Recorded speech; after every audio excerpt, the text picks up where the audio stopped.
Pawn endgames have a relatively large theoretical body, because here many guidelines and rules almost have mathematical character.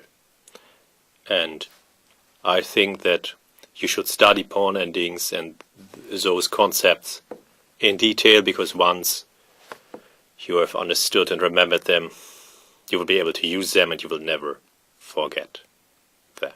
For example, the rule of the square, which we have already seen.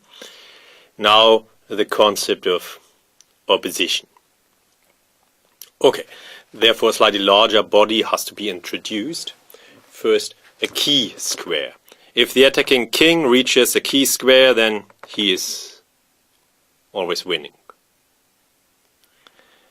And certain formations lead to key squares. So these are the key squares for white's king in this position, but I will be a bit slower. Such formation of pawns leads to those squares. If white's king reaches those squares and black's king is passive, this is always assumed in this concept, of course, that there is no counterattack. Otherwise, the theoretical body would not work. It would be the calculation of the counterattack by concrete calculation. If white's king reaches one of those squares and black's king is passive, then white will always win the g4 pawn. This would be the case even without the h4 pawn, but the h4 pawn makes sure that white here is winning, so that they're really key squares, not just squares which lead to the win of the pawn. And as black has no counterattack here, this must be calculated, king f3, h5 and so on, and then the queen is always winning against the knight's pawn on the second rank, no matter where they're attacking, how far away the attacking king is.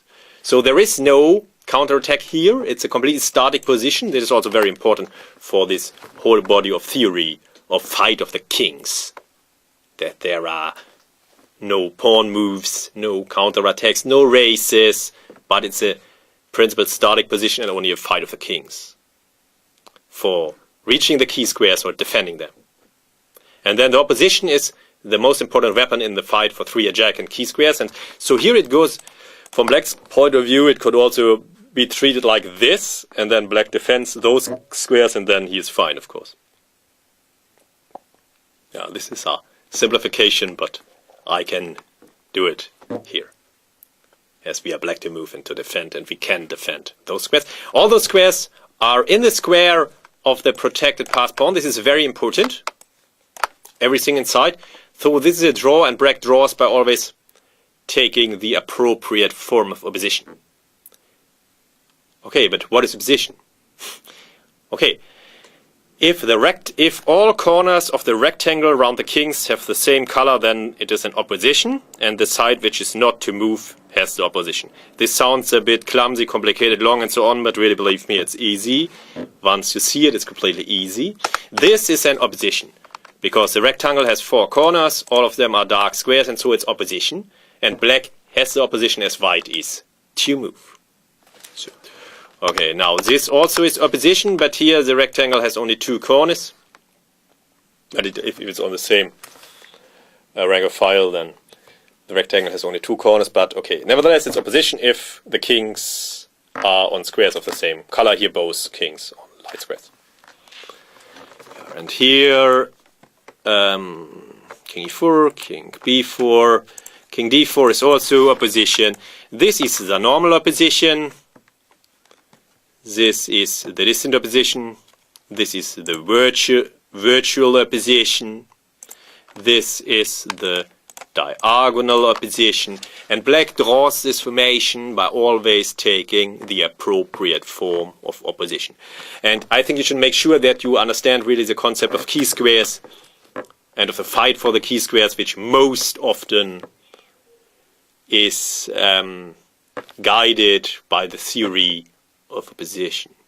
But okay, the pure theory doesn't take into account that some squares can't be used, and here it must be taken into account, of course. This is opposition, okay, so far so good, but this would be a too theoretical point of view, because of course we have now left the square and white is winning easily. So it's not enough to take the opposition, you must also, in this formation, also take the right form of opposition. But if you do it, then you will draw. So this is the only move. This is the only move. And again, the only move. King f5 is opposition. Okay, so far so good. But the problem is that the f4 square cannot be used by black, and so black loses. Now, he can take the opposition, but then white's king will invade on the key squares. White's king has reached a key square and is winning. Yeah. And I think with pawn endings, these series really help a lot. They simplify matters for humans immensely. It's not necessary to calculate forever. Just using the theory in the right way is sufficient in many positions. Yeah, okay. Okay, this we have already seen. I should maybe try something else. Here some dance could arise, for example. And it can always be seen, these are the key squares, and now black defends with the right form of opposition, and if black doesn't do it, then white could advance. For example, after this mistake,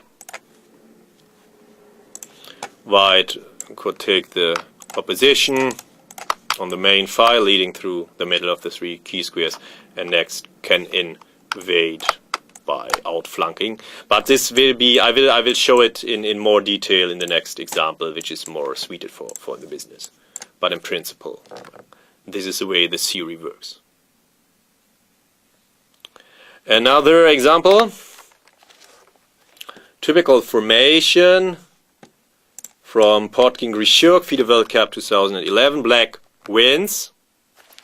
Black takes the opposition. These are the key squares. If black's king reaches the key squares, then black wins the g3 pawn first and the game later. And here black has the opposition. Yeah, must take the opposition, and on the main file, which is leading through the middle of the three key squares to outflank next, is a typical suit. And this would be a mistake. It's the opposition, but the opposition in this direction is insufficient. Here are only 2, not 3 key squares, only 2, and then it's not sufficient. There is no way to win. As this opposition cannot be transformed, now white has the opposition in the right direction where it really counts. While in the game, black won. But it's still important to calculate that the counterattack is too slow. Yeah, this is outside the theory of opposition, of course. It can only be clarified by concrete calculation. There's no guideline for it. Okay, black is 1 tempo quicker, so intuitively it's good for black, but there is, of course, no guideline to replace concrete calculation here. But black has the amazing blow and game over. Yeah, and this line, of course, is a fundamental for my claim that it is an opposition problem. If this line would be a draw, then the whole theory would be wrong for the example. But it works. As matters are, it works. Again, opposition, now near opposition, and next black can penetrate on a key square. A key square is reached. Okay, and so Podkin resigned, and king g2 doesn't help because black can force white to throw himself into his own sword, and then black wins. So really make sure that you have understood this theory of key squares and opposition, and if not, then really consult your books or other sources. And if you're not so firm with all this basic theory of pawn endings, then change that, because once you've mastered the whole theory, you won't forget it, and it's not that difficult after all, I think. It is as close to mathematical theorems as chess guidelines can get, due to the very reduced complexity on the board. But of course, still, all these theories must be underscored by concrete calculation, and you must keep your eyes open for exceptions, because the theory of opposition and all this business doesn't take into account that on real positions with pawns, some squares are just not available for the king, and sometimes a counterattack may be in time.